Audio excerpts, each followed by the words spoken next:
Olá pessoal, nós resolvemos fazer um vídeo que apresenta um resumo de alguns tópicos que nós vimos durante o semestre. Talvez sejam os tópicos mais relevantes, então vamos fazer uma apresentação sobre isso. É uma série de quase 30 slides, então é um conteúdo um pouco longo. Eu espero que vocês aproveitem. E caso alguém tenha ficado para exame final, é um bom conteúdo para ser estudado. Vamos lá então. Bom, a gente pode começar fazendo uma definição de ética. Existem diversas definições de ética e a gente apanhou isso aí para vocês, que a ética é um conjunto de todos os conhecimentos que são extraídos com relação à investigação do comportamento humano, que tenta explicar as regras morais de forma racional, fundamentada e cientificamente correta. Científica e teórica, não é? E é uma reflexão sobre a moral, ou seja, a ética ela abrange toda a parte do comportamento humano, da sociedade, de grupo de pessoas e etc. Né? E ela tem uma pretensão de ser universal, uma vez que se pretende que a ética seja entendida por todos os povos, mas isso é muito difícil porque esbarra em questões culturais, né, que são bastante distintas entre os diferentes povos, as diferentes nações. Já a moral é um conjunto de regras que é aplicado cotidianamente e são usadas por cada cidadão. Essas regras, elas têm um caráter orientativo, de fato, elas orientam cada indivíduo e norteiam as suas ações e seus julgamentos sobre o que é moral ou imoral, o que é certo ou o que é errado, o que é bom ou o que é mal. Então a moral ela é mais focada localmente, né? Então a ética tem lá universal e a moral atua localmente, né? E também em cada indivíduo. É muito comum a gente falar, tal pessoa é imoral. Por quê? Porque talvez o comportamento daquela pessoa não esteja alinhado com os nossos fundamentos que nós julgamos ser algo moral. Então, daí a gente pode entender que existe uma diferença entre moral e ética, né? E a moral tende a fazer um julgamento individual, quer dizer, do comportamento daquela pessoa, daquele indivíduo no meio onde ele está inserido, né? Mas tanto a ética quanto a moral, elas buscam o bem-estar social. Os comportamentos, a sociedade tenta criar normas de conduta, etc., baseado em seu conhecimento, né, ao longo dos anos, e tanto a ética quanto a moral buscam, na realidade, o bem-estar das pessoas, da sociedade, do povo de um modo geral. Então a gente pode fazer algumas afirmações com relação à ética. Por exemplo, a ética serve para que exista um equilíbrio e bom funcionamento social, possibilitando que ninguém saia prejudicado. Ou seja, a ética ela pressupõe que haja um sentimento de justiça com as pessoas. As pessoas entendam, né, que o comportamento seja justo, mas a gente sabe que nem sempre as coisas são dessa forma. A gente vira e mexe, a gente se vê diante de algumas condições que a gente considera que houve injustiça, ou seja, aquele pensamento de que é justo nem sempre consegue ser alcançado. A ética, ela não tem relação com as leis. Nem tudo que é ético é legal, ou está descrito nas leis, né? embora ela não possa ser confundida com as leis, a ética está relacionada muito com o sentimento de justiça social. Tem coisa que a gente fala, tal coisa é legal, mas será que é ético? Ou o contrário também funciona. Tal coisa é legal, mas será que é ético? Ou é ético, mas será que é legal? Então, necessariamente, nem tudo que é ético está inserido nas leis. E ela também é um conjunto de valores morais e princípios que norteiam a conduta humana na sociedade. São valores, por exemplo, a gente está vendo agora que essa questão desse ajuda que o governo está dando para o pessoal aí por causa da pandemia. A gente está vendo, vira e mexe na televisão, noticiar de pessoas que definitivamente não precisam do benefício, que ainda assim alcançaram o benefício. Isso é imoral. Né? É uma coisa que é feita para ajudar as pessoas que precisam, né? Porque a quantidade, até porque não é tão grande assim, R$600 não é uma quantidade grande para quem tem dinheiro.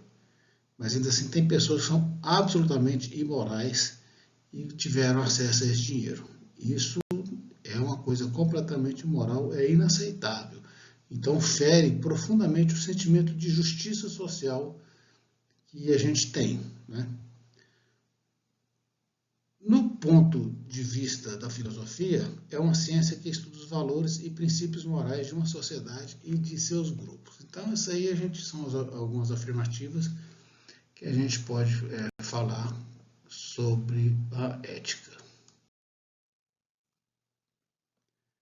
Muitas vezes, na prática, existem os limites entre a lei, conformidade e ética não são muito bem definidos. Né? Vira e mexe, a gente se defronta com alguns dilemas morais. Né? Então, quando se fala em ética empresarial, também ocorrem esses dilemas morais, que é em situações onde o certo é errado em um contexto empresarial.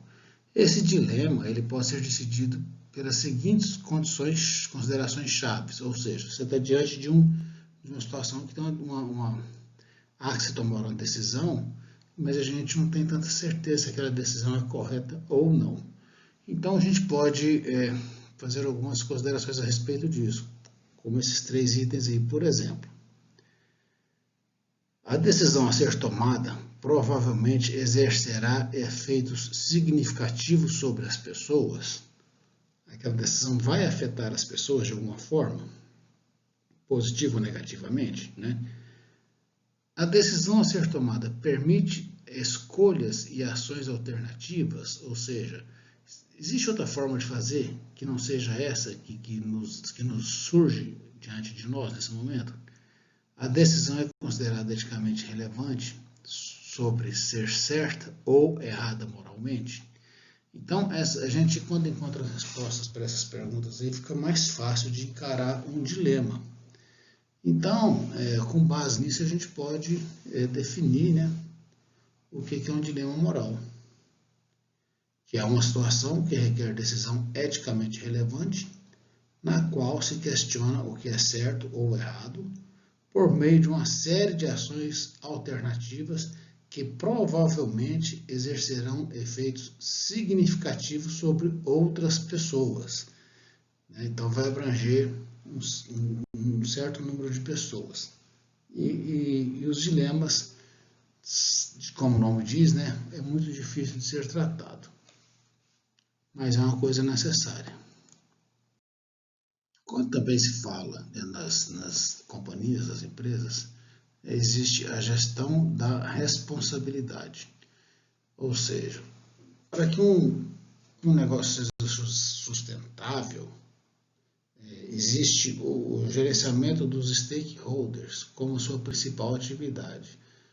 Quando a gente olha essa figurinha aqui, nós temos aqui a avaliação do stakeholder e a gestão do stakeholder. Esse é o processo de gestão responsável. Não é? Então, isso aqui é uma coisa cíclica. Faz a gestão e avalia, o stakeholder nos avalia, e como resultado, nós temos o valor para o stakeholder. Esse stakeholder, ele pode ser externo, que são aquelas pessoas, ou organismos, ou órgãos, ou entidades que estão fora do contexto empresarial, né? São externos à empresa. E tem os stakeholders internos, são os empregados da empresa, aqueles que estão envolvidos diretamente na empresa. Então, há que se criar valores para esses stakeholders, né? Então, o desempenho corporativo, social corporativo, ou DSC, é a maneira como a empresa administra essas incontáveis relações que existem entre esses dois stakeholders, né? Então, o objetivo final dessa gestão de stakeholder é a criação de valor para todos aqueles diferentes grupos que afetam ou são afetados pela empresa. Ou seja, a criação de valor para os stakeholders. Ou seja, o stakeholder ele tem que enxergar valor naquela empresa, naquela companhia. Só assim, à medida que isso é visto como algo valoroso, algo importante, a gente está falando em gestão da responsabilidade. Então, como é que a gente faz essa gestão? O que significa, afinal de contas, esse valor, né? Um valor para o stakeholder pode ser traduzido em indicadores. Por exemplo, quando se fala em consumidor, a satisfação que o consumidor tem com os produtos da empresa. Pode ser um bem industrial, pode ser um serviço. Para os empregados, pode ser bem-estar no trabalho. Quer dizer, a pessoa se sente bem trabalhando naquela companhia. E para os acionistas, é o retorno do dinheiro que eles investiram no negócio, né? Então, por exemplo, para os consumidores, pode-se criar uma pesquisa, né, de, por exemplo, quantidade de reclamações dos clientes ou atraso de entrega, por exemplo. Esse tipo de indicadores vai avaliar se não há reclamações é porque os consumidores estariam satisfeitos. Os empregados, existem aquelas pesquisas de clima, né? O que o empregado pensa, o que ele acha, quais são as expectativas que ele tem com relação à empresa, por exemplo. Então, geralmente as empresas fazem pesquisas de clima para identificar a percepção que o empregado tem da empresa, da chefia dele, dos seus pares e etc. Né? E o que ele entende que aquela empresa parece inacreditável, mas tem empresas que os empregados simplesmente não sabem o que a empresa produz. Mas isso acontece. E os acionistas é o vigor, a saúde financeira da companhia. Enquanto a companhia estiver dando resultado financeiro, mas não apenas isso, existe também um resultado socialmente correto, etc., mas o retorno do investimento é um indicador importante. Isso aí vai significar valor para o stakeholder. Para os stakeholders, como ONGs, governo ou a mídia, por exemplo, o desenvolvimento de indicadores que irão mensurar seus valores pode ser um pouco mais complexo, né? Como é que a empresa vai saber qual que é a visão que o governo ou a mídia tem dela, né? Neste caso, a questão crucial é ter a resposta para a seguinte pergunta: o que interesse eles têm na empresa? Eles quem? As ONGs, o governo, a mídia, né? O que eles esperam da empresa? Então, uma coisa é certa, o significado de valor para o stakeholder varia de um stakeholder para outro. O que torna a gestão do stakeholder uma atribuição altamente complexa e multidimensional. Ou seja, é extremamente complexa a tratativa desse assunto aí. Quais os interesses que essas organizações, que esse pessoal todo tem na empresa e como é que a gente vai lidar com isso. Então, a gente tem também, nesse caso, algumas definições, que, por exemplo, a gestão da responsabilidade é uma prática administrativa centrada nos stakeholders e tem como objetivo a maximização de valor para eles, né? Que é uma condição necessária à responsabilidade empresarial. Uma empresa que não faz isso é uma empresa que não tem responsabilidade com a sociedade e com seus empregados. A gestão do stakeholder é um processo de gerenciamento das relações com vários grupos, indivíduos e entidades que afetam ou são afetadas por uma atividade. Qual atividade? No caso aqui, a atividade empresarial. E o valor para o stakeholder é o grau de satisfação que um stakeholder em particular ou de todos os stakeholders de uma atividade específica. Então, essa é a percepção que esses stakeholders têm, né, do valor, do significado da atuação daquela empresa. A sustentabilidade de um empreendimento, ela é sustentada por um tripé, que é o tripé da sustentabilidade. Então, a gente tem a gestão do impacto e a responsabilidade pelo impacto. Isso aqui tem a ver com a companhia. Ela qualquer ação humana gera um determinado tipo de impacto. E aquela operação, nós mesmos somos responsáveis por esse impacto. Então, nós temos que fazer uma gestão sobre isso. E como resultado disso aí tudo, nós temos que ter um bom desempenho social, um bom desempenho ambiental e um desempenho econômico. Então, o tripé da sustentabilidade, que mede o desempenho social, ambiental e econômico, que é pessoas, planeta e lucro. E pessoas é o social, o planeta é o ambiental e lucro é o econômico. Este tripé é a chave para qualquer atividade de gestão da sustentabilidade. Ou seja, as empresas devem medir e gerenciar todos os impactos para criar o tripé da sustentabilidade, que vai de neutro para positivo em relação aos impactos sociais, ambientais e econômicos gerados pelo seu negócio. Tá certo? Então, essa é o tripé, é a base que a empresa ela tem que ter um bom desempenho nessas três esferas aqui. Okay? Então, esse tripé da sustentabilidade, ele atua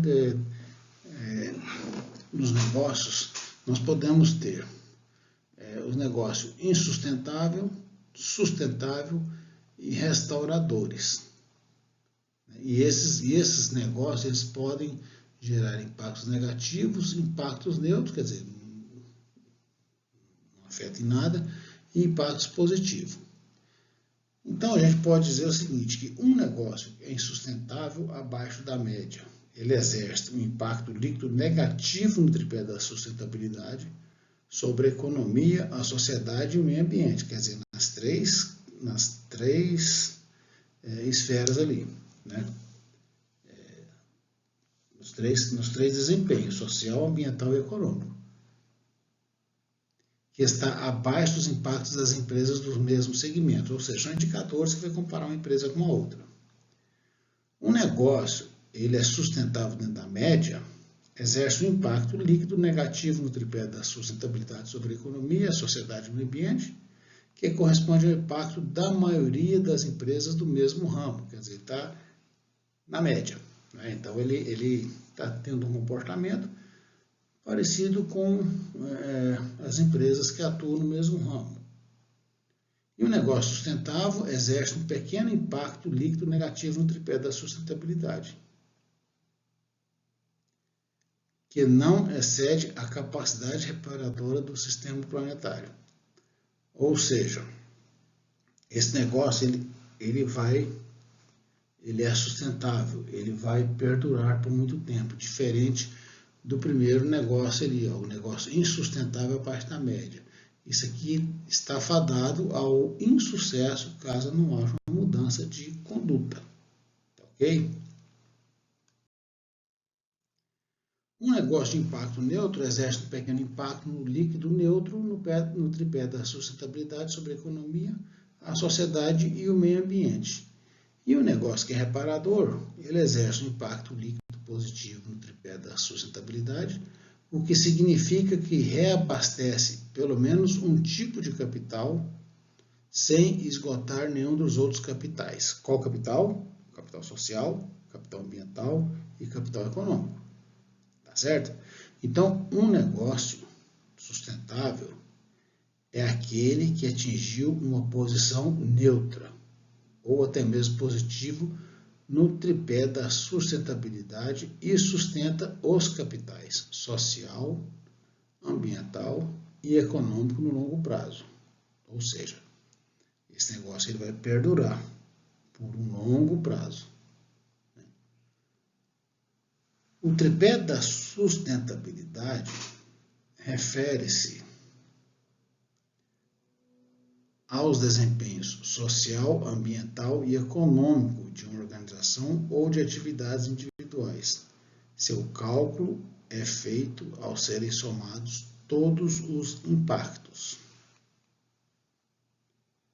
E um impacto é um valor negativo ou positivo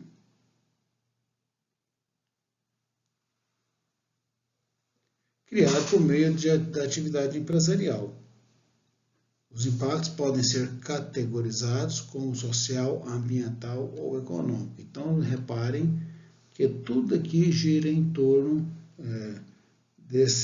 do capital social, ambiental e econômico. Em qualquer um desses capitais, esses quesitos, a empresa mostrar um mau desempenho, ela pode ter sérios problemas no futuro, tá certo?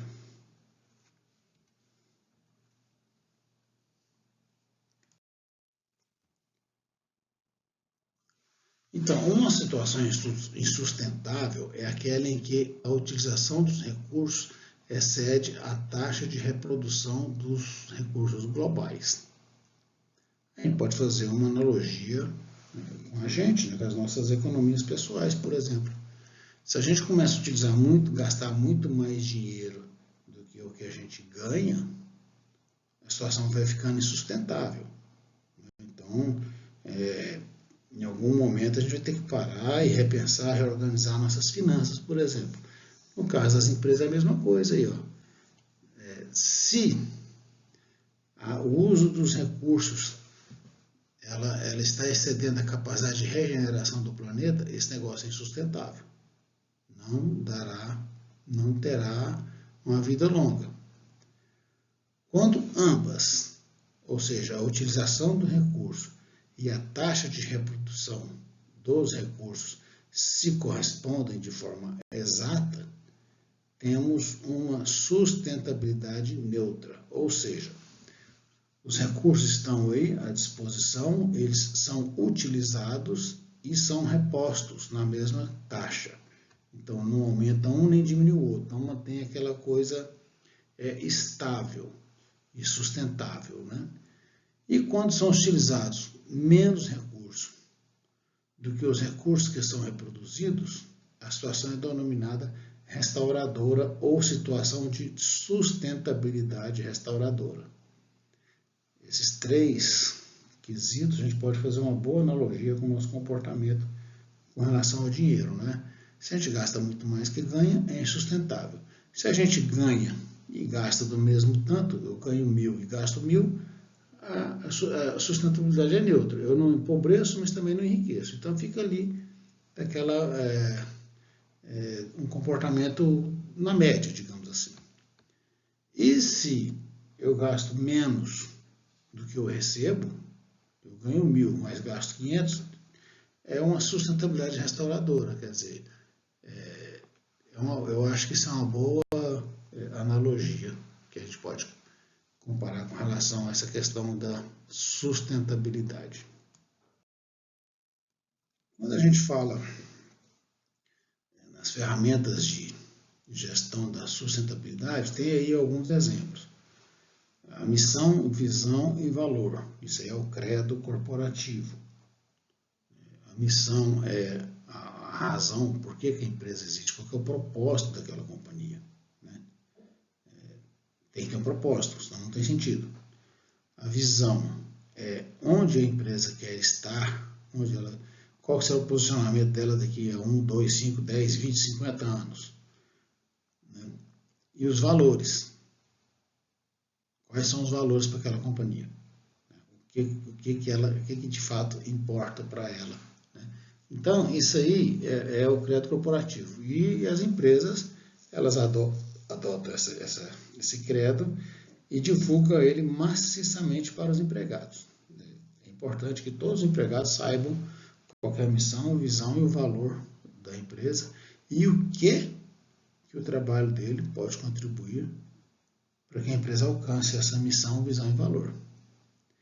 Existe a cultura organizacional, que é a cultura existente dentro de cada empresa, que ela vai amadurecendo à medida que a empresa também vai amadurecendo. Né? Então, as empresas, cada empresa tem a sua cultura organizacional diferenciada.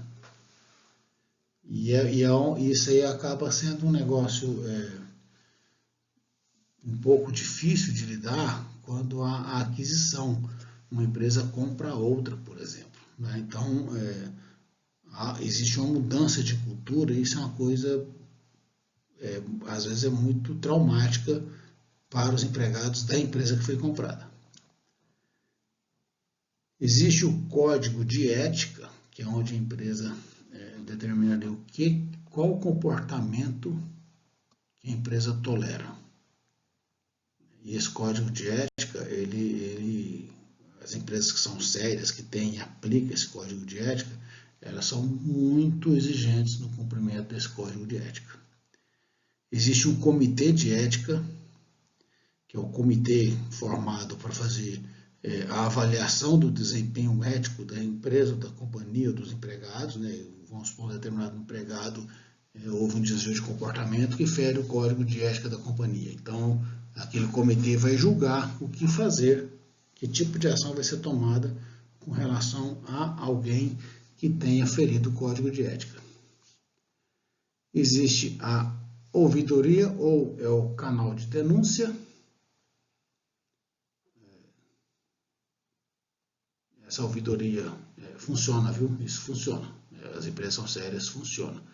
O grande problema é que muitas vezes as pessoas, antes de tentar tratar o assunto, já vai direto para a ouvidoria. Isso muitas vezes causa um mal-estar muito grande, a empresa gasta muito tempo e muito dinheiro investigando algumas denúncias que no final das contas não são nada. Né? Medidas disciplinares, que tipo de ação vai ter com os empregados que eventualmente tenham ferido o código de ética.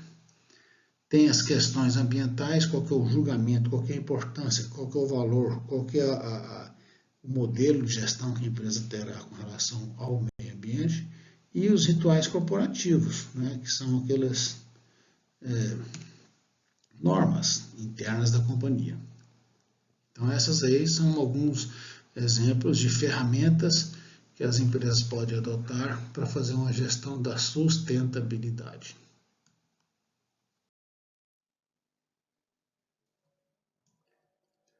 Então, nós temos a ética empresarial, que existem várias definições para a ética empresarial. Então, aqui nós temos 3 exemplos. Né? A ética empresarial é uma área da filosofia que trata do comportamento e dos valores de uma empresa e seus princípios morais dentro da sociedade. Essa é uma definição. Outra definição, a ética empresarial determina a moral e a conduta dentro das empresas. E o conceito se refere-se, entre outros elementos, às diretrizes que uma empresa adota ao interagir com clientes, funcionários e demais organizações. Ou seja, que tipo de conduta ela terá nesse universo aí que é formado pelos seus clientes, os seus funcionários e as outras organizações, como, por exemplo, ONGs, imprensa, governo federal, estadual, municipal, etc. Né? Entidades de classe, sindicatos, etc. Então, esses 3 definições aí que são bastante abrangentes.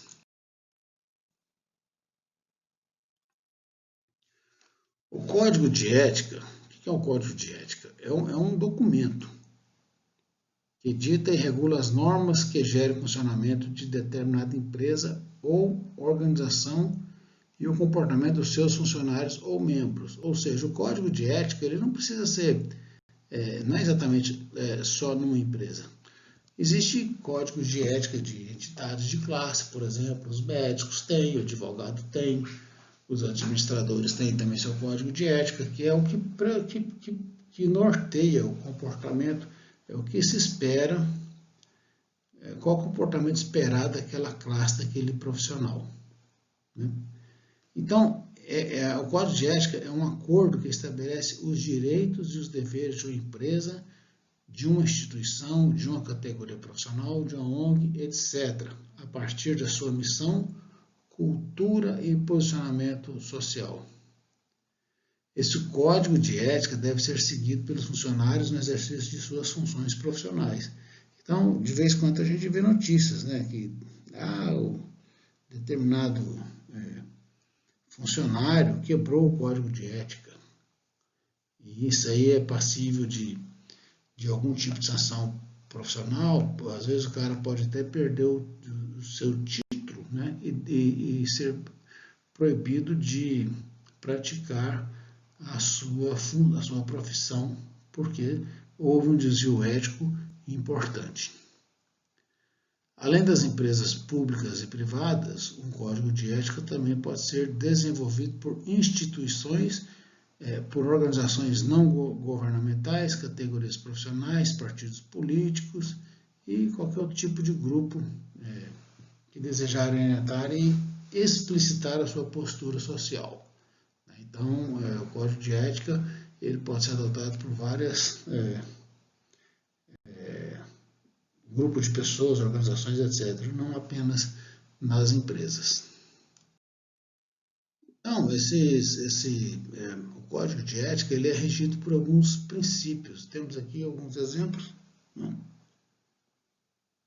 O comportamento ético é desenvolvido de acordo com a legislação vigente, ou seja, vamos supor que exista uma lei, mas essa lei aí ela é sinistra, não é legal. Como? Isso não é legal, não é lei, né? Então, isso não importa. O que é legal, ponto, tem que ser cumprido, ponto final. Então, por isso que o Código de Ética ele está subordinado a uma legislação vigente. Ele não pode ultrapassar os domínios da lei. Ele pressupõe lealdade para com a organização. Alguns comportamentos são inaceitáveis. Por exemplo, uma empresa que atua num determinado ramo de mercado e tem um empregado lá que além de ser empregado da companhia, tem uma outra empresa, um ponto comercial que de alguma forma compete com a companhia. Isso aí as empresas geralmente não aceitam. Não aceitam, isso aí não pode, né? O tratamento justos, corteses e respeitosos entre colegas de trabalho. Ou seja, temos que respeitar uns aos outros dentro do ambiente de trabalho. Além de ser uma questão de educação, né, minimamente, é algo que é intolerável em qualquer empresa séria.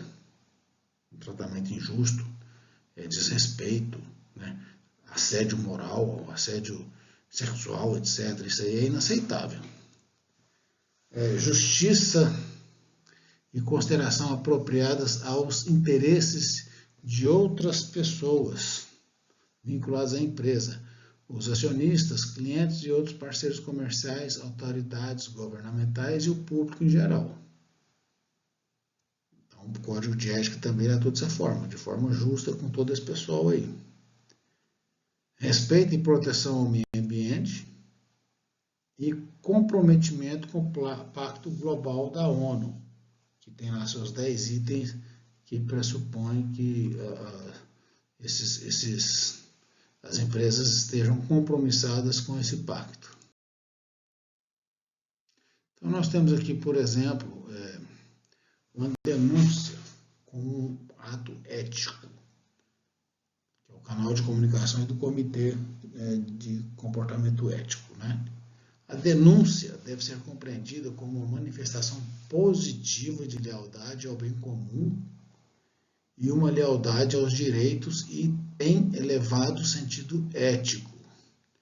Numa empresa, tudo isso exige o bom funcionamento de um sistema de gestão ética, em que os direitos são previamente e democraticamente definidos num acordo coletivo, que é o Código de Ética. A denúncia deve ser entendida como uma manifestação positiva de lealdade para o bem comum.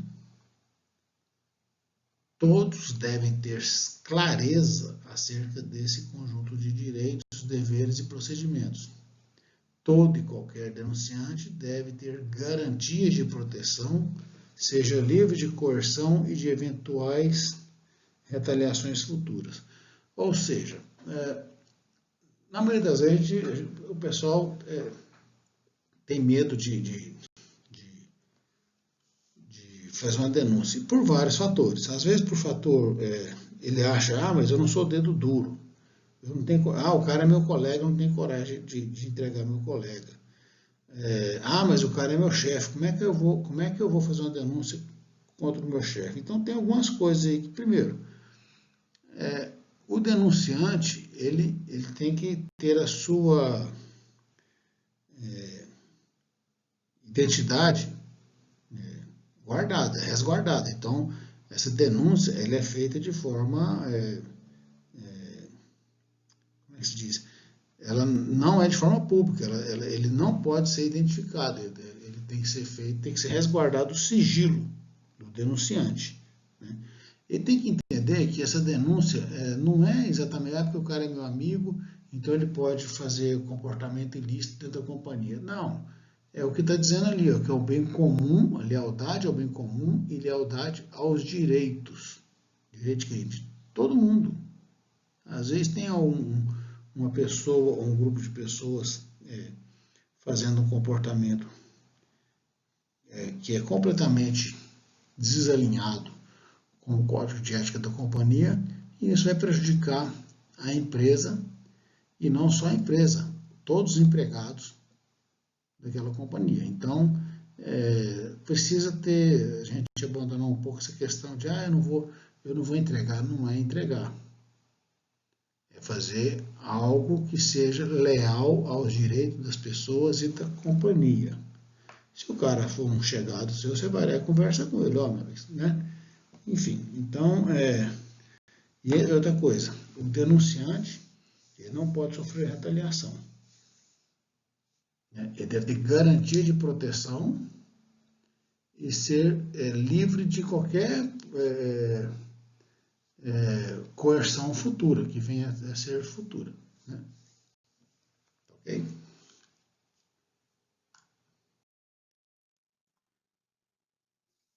Então, e as empresas que têm uma atuação ética, um comportamento ético, sustentável, ela geralmente ela atua baseada em alguns indicadores de responsabilidade social, que são sistemas que avaliam e que permitem às empresas verificar o seu nível de comprometimento com as questões sociais, ou seja, não basta falar, a empresa é legal, ela tem uma preocupação com a sociedade, tá, ok, tem, mas como é que isso é medido? Né? Como é que a empresa sabe? Como é que ela se posiciona? Então, esse nível de comprometimento pode ser medido de várias formas, né? E qual que é o resultado? O que se espera? Eles possibilitam, por exemplo, a comunicação transparente da organização com seus diversos agentes. Essa comunicação tem que ser transparente. Não há que se falar, que mentir para as pessoas envolvidas nas operações. Reforça o compromisso com a ética nos negócios e com a melhoria da qualidade de vida da sociedade. Então, a empresa é aquela história, não basta falar que tem um comportamento ético, moral, tem que demonstrar isso aí. As pessoas precisam perceber esse comportamento. Então, esses indicadores vão reforçar esse compromisso, vai dizer, não, de fato, esse indicador que nós temos aqui, ele está dentro dos valores esperados, né? Informa os impactos que as atividades empresariais exercem sobre os trabalhadores, a sociedade e o meio ambiente. Então não tem que esconder nada, tem que chegar e falar, ó, a empresa atua nesse ramo, ela causa esse tipo de impacto, as medidas que a gente faz para minimizar os impactos são essas e assim por diante. Isso é um jogo claro, não tem que ficar escondendo nada de ninguém, não. Até porque leva-se anos para construir uma imagem e alguns segundos para destruir essa imagem. Provam que o custo-benefício da empresa é positivo, uma vez que agrega valor à economia e à sociedade e respeita os direitos humanos de seus colaboradores. E demonstram que a empresa desenvolve seus processos operacionais sem agredir o meio ambiente. Então, esses aí são alguns indicadores que a empresa pode adotar ou desenvolver com vistas a estabelecer um norte, né, do seu comportamento responsável socialmente perante a comunidade. Então, essa questão de sustentabilidade, etc.,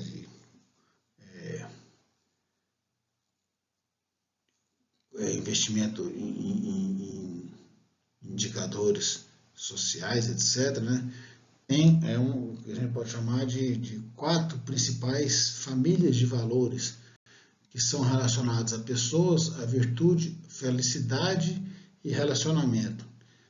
Aqui no contexto empresarial, elas precisam ser entendidas como os valores relativos às metas da companhia. Desse modo, tem 5 categorias de valores resultantes para a ética empresarial. Esses valores são valores relacionados a pessoas, que baseiam-se na percepção de que as pessoas são especiais e devem ser protegidas. Então, um exemplo disso é a justiça, a equidade e a igualdade. Então, isso tem que ser percebido pelas pessoas. Valores relacionados à virtude estão ligados a um bom caráter. Exemplo disso são a honestidade, a autodisciplina e a responsabilidade. Existem os valores relacionados à felicidade e baseiam-se na busca por felicidade e em evitar sofrimento. Exemplos disso são a segurança, o ganho pessoal e o contentamento. Isso aí vai gerar um negócio chamado motivação nas pessoas. Valores voltados ao relacionamento concentram-se na natureza social dos seres humanos. Exemplos disso são o cuidado, a participação e a comunidade. A participação como? Deixar que as pessoas participem dos processos, que elas opinem, que elas se sintam valorizadas, né? Valores voltados às metas da organização referem-se à importância de atingir o objetivo da empresa. Exemplo disso são a produtividade, a eficiência e o crescimento do empreendimento.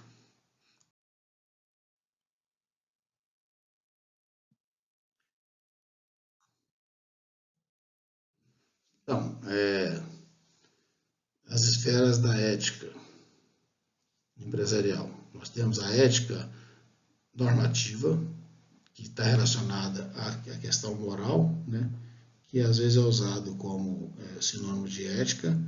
Essa ética, ela fornece as regras universalmente aplicáveis de certo e errado e cumpre a função de avaliar o que deveria ser considerado certo ou errado num contexto empresarial.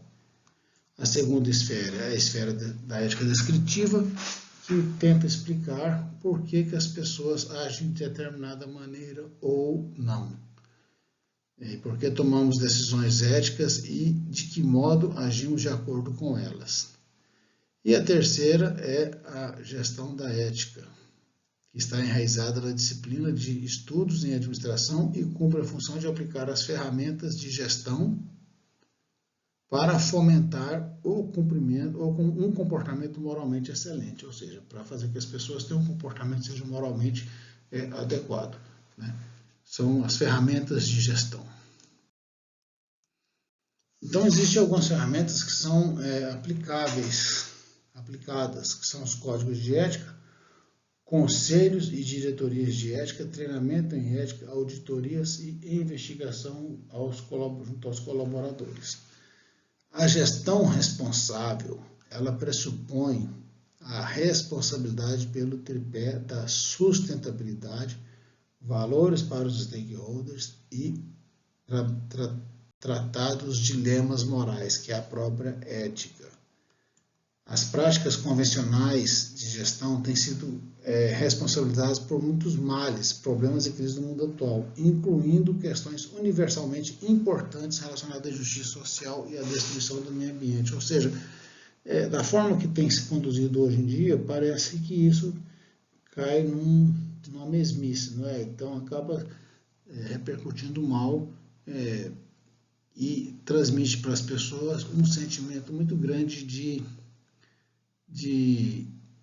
injustiça social. E essas mudanças, essas propostas podem ser feitas pelas 3 esferas de sustentabilidade, responsabilidade e ética, as quais refletem as mais poderosas correntes de pensamento em exigências atuais de mudança nas práticas administrativas, ou seja, há que existir uma evolução nesse sentido.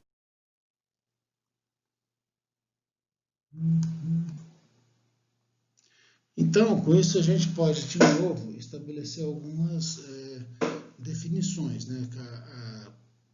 Aquele comportamento ético responsável vai nos proporcionar a gestão Prime, que é uma prática de gestão superior, que tem como decorrência um desempenho que, ao mesmo tempo, é social, ambiental e economicamente sustentável. Otimizar para o valor para o stakeholder e leva à excelência moral, que é a questão da gestão Prime, a gestão superior. Um negócio responsável pressupõe responsabilidade pelo tripé da sustentabilidade, valores para os stakeholders e dilemas morais. E o negócio Prime se refere a um tipo de gestão superior que tem como decorrência um desempenho que, ao mesmo tempo, é social, ambiental e economicamente sustentável. Otimiza o valor para o stakeholder e leva à excelência moral. Ou seja, tem que ter um comportamento excelente em todos os quesitos. E como a gente obtém isso aí? Através de um processo de gestão. E o que é gestão? Gestão é trabalhar com pessoas, recursos para alcançar um desempenho eficaz, eficiente e alinhado com os objetivos pré-estabelecidos. Ou seja, tem que ter objetivo. Lembra lá da missão da empresa? Qual é a missão? Qual é o propósito? Por que ele existe? Então, o que eu estou gerindo, afinal de contas? O entendimento do conceito de gestão requer a compreensão de 3 elementos básicos, que são agrupados em 3 áreas, que é a gestão das entradas, que são os recursos de entrada em qualquer processo, que são também chamados de input, todos os recursos, humano, material, financeiro, etc., pessoas, tecnologia, equipamentos, né? A gestão do processo em si, que é aquele que vai fazer a transformação, e a gestão de saídas, que são qual o resultado do processo, o que se espera que esse processo irá produzir. Então, as principais entradas da gestão são os recursos disponíveis para o processo de gestão e os objetivos almejados como resultado, ou seja, o que vai entrar, quais os recursos que nós temos para executar aquela gestão e quais os objetivos que a gente pretende alcançar. Na fase de processo, os dois principais critérios de avaliação são a eficiência e a eficácia, ou seja, utilizar corretamente os recursos e atingir os objetivos. E o resultado do processo de gestão são normalmente chamados de desempenho da gestão. Se atinge o esperado, aquele processo teve um bom desempenho. Então, os objetivos descrevem o resultado esperado no processo de gestão. Qual que é o objetivo? O objetivo é esse aqui, Então, esse aí está descrevendo o que se espera daquele processo de gestão. Os objetivos da gestão responsável devem visar a criação de valores para os stakeholders nas 3 esferas do tripé da sustentabilidade e a obtenção da eficiência moral, ou seja, criar valor e ter um comportamento ético. Os recursos são as entradas utilizadas no processo de gestão para atingir metas predefinidas. Você tem um recurso para fazer o quê? Então precisa saber antecipadamente o que você vai fazer. Recursos de gestão responsável são o capital social, ambiental e econômico, que é o tripé da sustentabilidade. As entradas dos stakeholders e o capital moral. O desempenho são as saídas do processo de gestão, que pode ser um bom desempenho, quer dizer, atingiu as metas pré-estabelecidas, ou pode ser um mau desempenho, quer dizer, não atingiu o que se esperava. O desempenho da gestão sustentável é um produto resultante da eficácia e da eficiência alcançadas pela gestão responsável.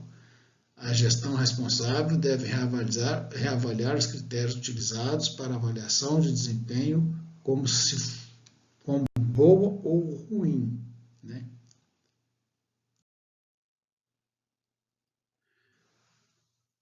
A ética das virtudes considera uma decisão ética e um comportamento correto quando eles são realizados por uma pessoa de caráter virtuoso a partir de uma motivação virtuosa.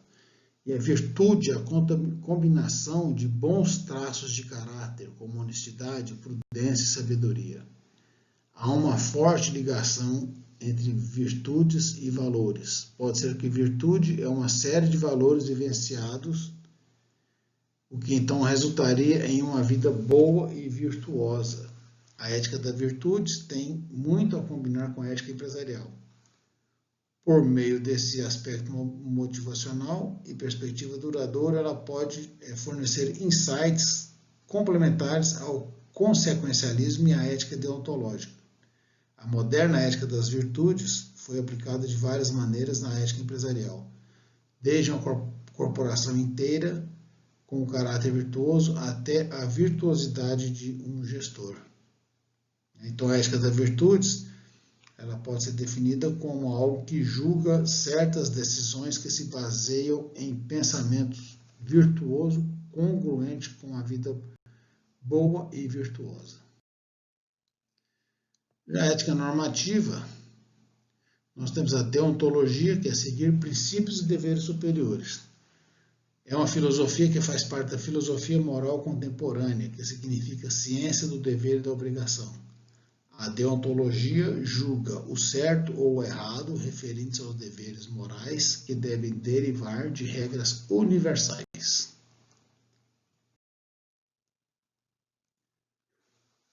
O consequencialismo, que julga segundo os resultados. O consequencialismo ele é o oposto à deontologia. As duas teorias partem de suposições complementares completamente opostas. São totalmente diferentes, né? Enquanto a deontologia visa colocar princípios éticos em ação, os consequencialistas estão apenas interessados nos resultados dessas ações. A teoria consequencialista é mais aplicada ao utilitarismo, que baseia seus julgamentos de certo ou errado no princípio de criar maior felicidade possível para todos os afetados pela decisão.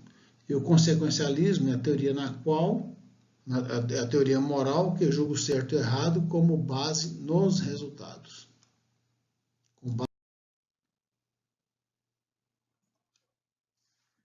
Na ética descritiva, nós temos os fatores individuais em decisões de comportamento ético, são os que estão unicamente associados ao tomador de decisão individual.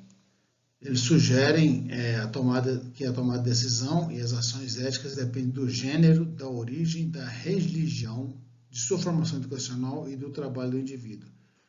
O outro grupo de fatores individuais inclui temas como integridade pessoal, desenvolvimento moral cognitivo e imaginação moral. Então, nesse primeiro grupo, tem os chamados fatores demográficos e no segundo grupo, os fatores psicológicos. Então, os fatores individuais são todos os que são unicamente associados ao tomador de decisão, os quais podem ser divididos em fatores demográficos e fatores psicológicos. Então, aqui nós temos alguns exemplos de fatores demográficos, né, que é a idade, gênero, características nacionais e culturais, formação educacional, religião e de emprego. Né? Então, tem aqui algumas considerações feitas a respeito desses fatores. Né? Por exemplo, a idade influencia a tomada de decisão. Em algumas situações, descobriu-se que os colaboradores mais velhos adotam padrões éticos mais elevados. Por outro lado, estudos em outros ambientes mostraram que gestores mais jovens têm pontos de vista mais éticos que seus equivalentes mais velhos. Quer dizer, então isso aí os fatores demográficos que levam à tomada de decisão. E aqui tem os fatores psicológicos, né, que é a filosofia moral e juízo ético, inteligência e necessidade de cognição, locus de controle, valores e atitudes, consciência e imaginação moral. Locus de controle, por exemplo, indivíduos com locus de controle interno, que acreditam que pode influenciar seu ambiente, foram mais propensos a agir de maneira ética do que indivíduos com locus de controle externo, que acreditam que não são capazes de influenciar o ambiente.